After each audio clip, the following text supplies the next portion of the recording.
सभी पत्रकार बंधुओं को नमस्कार। कल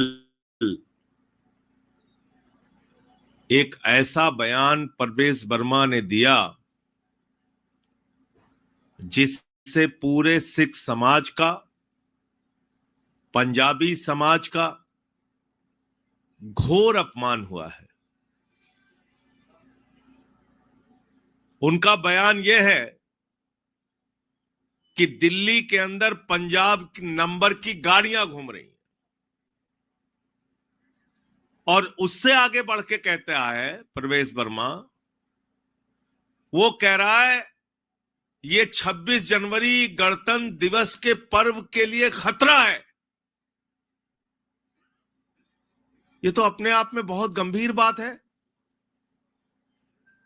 आप सिख समाज के लोगों को आतंकवादी कह रहे हैं, आप पंजाबियों को आतंकवादी कह रहे हैं, आप शहीद आजम भगत सिंह के वंशजों को आतंकवादी कह रहे हैं वो 26 जनवरी के लिए खतरा है, जिन्होंने अपनी प्राणों की आहुति देके इस देश को आजाद कराया, जिन्होंने पाकिस्तान के युद्ध में अपनी कुर्बानियां दी। आप उस सिख समाज को, उस पंजाबी समाज को गालियां दे रहे हैं, कह रहे हैं वो गणतंत्र दिवस के लिए खतरा है।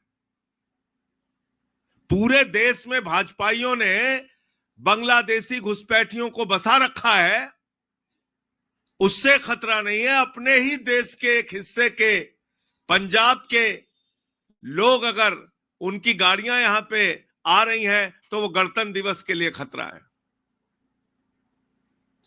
ये बहुत ही शर्मनाक बयान है, और ये पंजाबियों की शहादत का अपमान है, सिखों की शहादत का अपमान है, उनकी देशभक्ति का अपमान है। बंटवारे के समय में लाखों की संख्या में सिख समाज के लोग, पंजाबी भाई लाखों की संख्या में दिल्ली आए। वो दिल्ली में रहते हैं, उनके लाखों रिश्तेदार पंजाब में रहते हैं, तो आप उनको गालियां दे रहे हैं, आप उनको आतंकवादी कह रहे हैं, आप उनको टेररिस्ट कह रहे हैं। वो 26 जनवरी के लिए खतरा है, गणतंत्र दिवस के लिए। और जिन बांग्लादेशी घुसपैठियों को तुम लोगों ने बसा रखा है,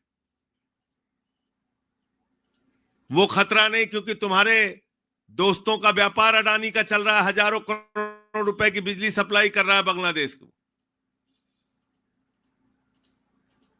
तो इसलिए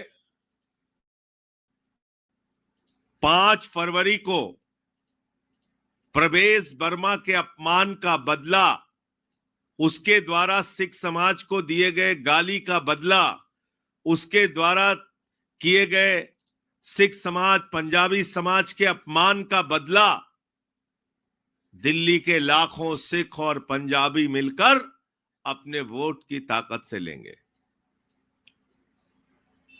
आज पूरे दिल्ली में जिस प्रकार से चुनाव हो रहा है, कल अभी नई दिल्ली विधानसभा में हमारे कार्यकर्ताओं को मारा भी गया और उनको थाने में भी बंद कर दिया गया। ये हर जगह हो रहा है, और दिल्ली तो देश की राजधानी है, तो हर राज्य के लोगों के नंबर की गाड़ियां होती हैं। मैं दिल्ली के लोगों से यही कहना चाहता हूं कि इस बयान को भूलिएगा नहीं, अपने दिल और दिमाग में याद रखिएगा, और 5 तारीख को इस अपमान का बदला लीजिएगा। जो आपको आतंकवादी कहा गया, आपकी देशभक्ति पे सवाल उठाया गया, आपको 26 जनवरी के लिए खतरा बताया गया, और ये ऊपर से लेकर नीचे तक सबका बयान है। इसके लिए अमित शाह को माफी मांगनी चाहिए। अमित शाह को जरा सी भी शर्म है तो इस बात के लिए माफी मांगनी चाहिए जो परवेज वर्मा ने बोला है। मुझे इतनी बात कहनी थी। आपका कोई प्रश्न हो तो आप पूछ सकते हैं।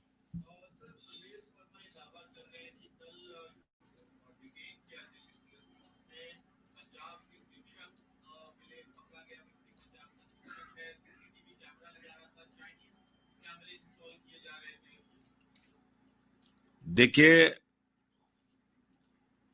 यहां इस चुनाव में प्रचार करने के लिए हमारे कार्यकर्ता आएंगे? क्या दिल्ली को गुलाम बना लिया है भाजपाइयों ने? यहां हमारे कार्यकर्ता प्रचार के लिए नहीं आएंगे। पहले परवेज वर्मा से परमिशन लेंगे, तब यहां आएंगे प्रचार करने। और चुनाव आयोग को इसमें हस्तक्षेप करना चाहिए। हमारे कार्यकर्ताओं के साथ मारपीट भी हो रही है, उनको थाने में बंद भी किया जा रहा है।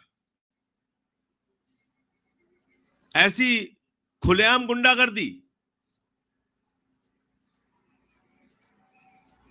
भाई, हमारे जो कार्यकर्ता हैं प्रचार करने के लिए चुनाव में आएंगे और किसी की हिम्मत नहीं है कि उनको रोक ले। कैसे आप रोक लोगे? प्रवेश वर्मा किस नियम के तहत उसको रोक लेगा? भाई, वो चुनाव आयोग है क्या प्रवेश वर्मा? या तो बोल दे चुनाव आयोग की चुनाव आयोग यही बन गया है प्रवेश वर्मा ही।